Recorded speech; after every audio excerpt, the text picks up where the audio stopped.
Şöyle en havalısından, en bombasından almak istiyorum. Ay elime gelmiyor. Şuraya bakın.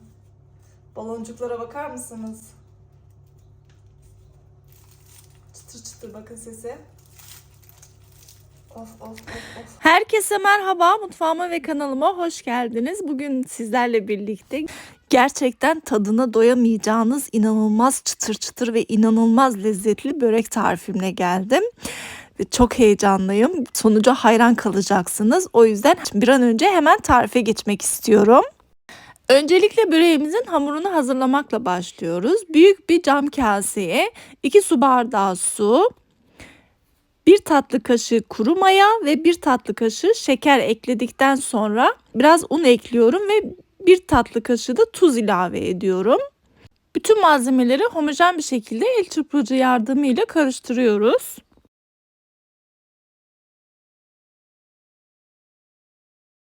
Evet, geri kalan unumu da kontrollü bir şekilde eklemeye devam ediyorum. Unun miktarı açıklama kısmına yazacağım arkadaşlar. Oradan bakabilirsiniz. Bir de özellikle kontrollü bir şekilde eklemenizi tavsiye ediyorum. Çünkü unun kalitesine göre değişkenlik gösterebiliyor. Kulak memesinden bir tık sert hamur yoğurmamız gerekiyor. Kasemin kenarlarını böyle toparlaya yoğurmaya devam ediyorum. Evet, bu aşamadan sonra artık masamın üzerine aldım ve masamın üzerinde hamuru hissederek yoğurmak istiyorum. Her hamur yoğururken bu noktayı mutlaka hatırlatıyorum. Özellikle bu tarz hamurlarda mutlaka masa üzerinde hamurun kıvamını hissederek bu şekilde yoğurmanızı özellikle tavsiye ediyorum. Dediğim gibi bakın, yoğurdukça hamur kendisini çok güzel toparlıyor ve çok özlü bir hamur oluyor. Bu sayede yufkalarınız çok güzel pürüzsüz bir kıvam alacak ve açılması çok rahat olacak. Evet, gördüğünüz gibi hamurumu gayet güzel yoğurdum. Tam istediğim kıvamda oldu. Bu şekilde olması gerekiyor. Şimdi hamurumu hiç dinlendirmeden masanın üzerinde açıyorum.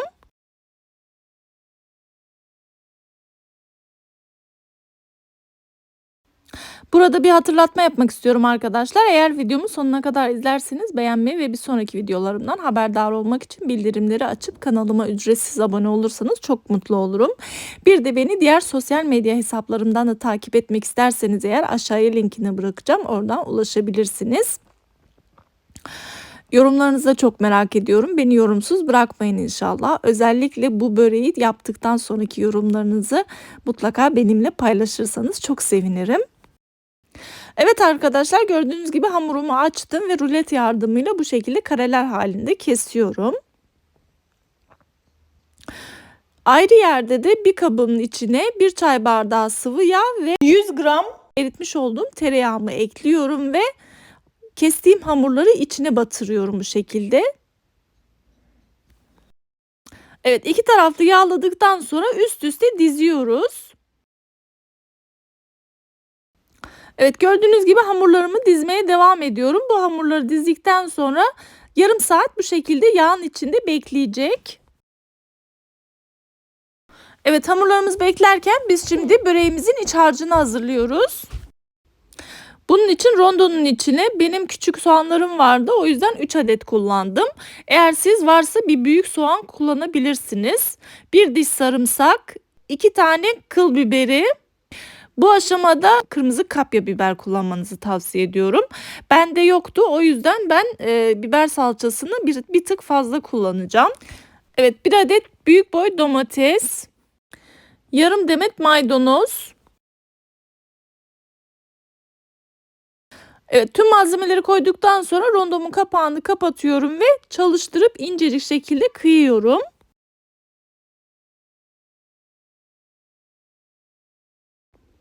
Evet, bütün malzemeleri kıydıktan sonra geniş bir kaseye koyuyorum. Bu aşamada 200 gram orta yağlı kıyma, 2 dolu yemek kaşığı biber salçası, 1 yemek kaşığı domates salçası, yarım çay bardağı sıvı yağ, yarım çay bardağı zeytinyağı, 1 tatlı kaşığı kekik, 2 tatlı kaşığı pul biberi, Baharatları kendi damak tadınıza göre ayarlayabilirsiniz. 1 tatlı kaşığı da 7 türlü baharat ekledikten sonra 2 tatlı kaşığı tuz ekliyorum. En son taze çekilmiş karabiber. Evet, tüm baharatları ekledikten sonra şimdi elimle yoğuruyorum. Ben el lezzetine inandığım için elimle yoğurmayı tercih ediyorum arkadaşlar. Dilerseniz siz eldiven ya da kaşıkla da yapabilirsiniz bu işlemi.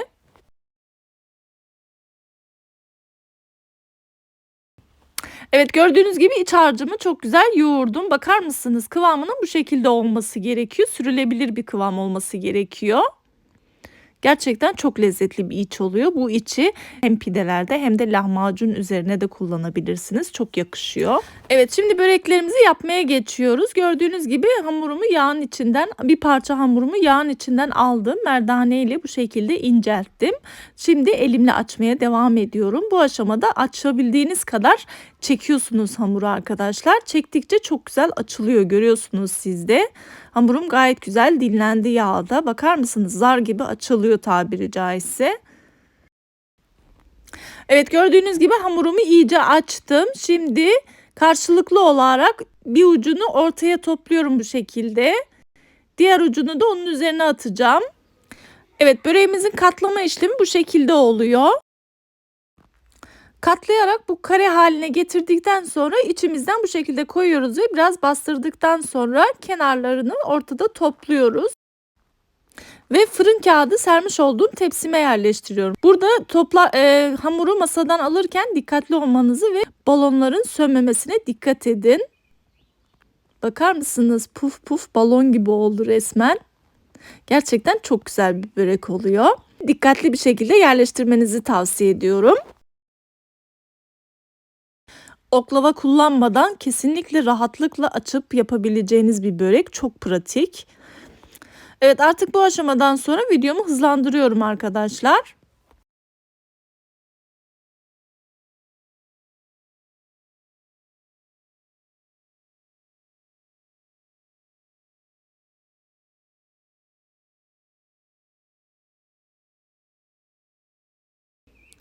Burada dilerseniz kenarlarını biraz kalın olduğu için rulet yardımıyla bu şekilde kesip alabilirsiniz. Bu aşamadan sonra artık videomu hızlandırıyorum. Tekrar göstermek istedim bu sebeple.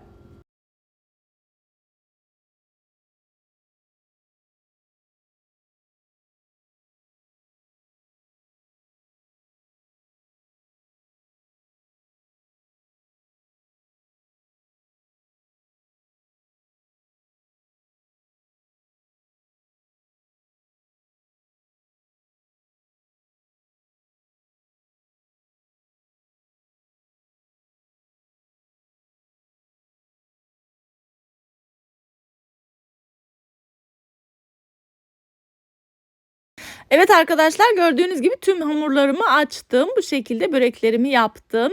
Şimdi 200 derece önceden ısıtmış olduğum fırına gönderiyorum. Böreğim pişerken fırını açıp size göstermek istiyorum. Bu görüntüden bile çıtır çıtır bir börek olacak. Kesinlikle belli oluyor. Şimdi fırınımın ağzını kapatıyorum ve böreğimin altının üstünü kızarana kadar pişiriyorum.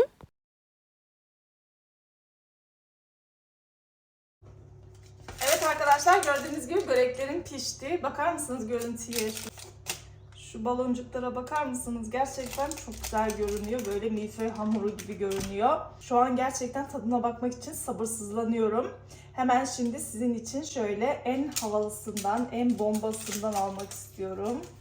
Ay, elime gelmiyor. Şuraya bakın. Baloncuklara bakar mısınız? Çıtır çıtır, bakın sesi. Of of of of. Bakın altı da çok güzel pişti. Şuraya bakın. Bismillahirrahmanirrahim. Ay, çıtır çıtır. Çok lezzetli. Ay.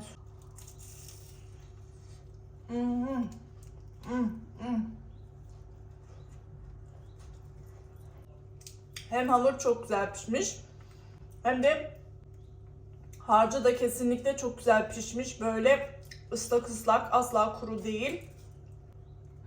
Hele bu çıtır börekle birlikte Allah'ım çok lezzetli oldu ya.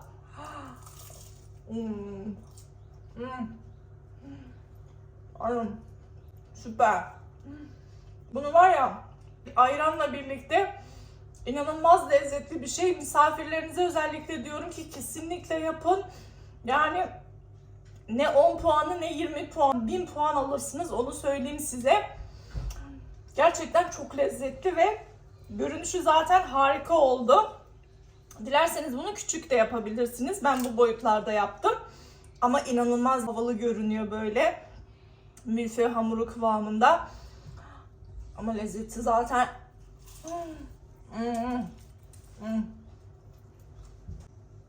Şu katlarına bakar mısınız?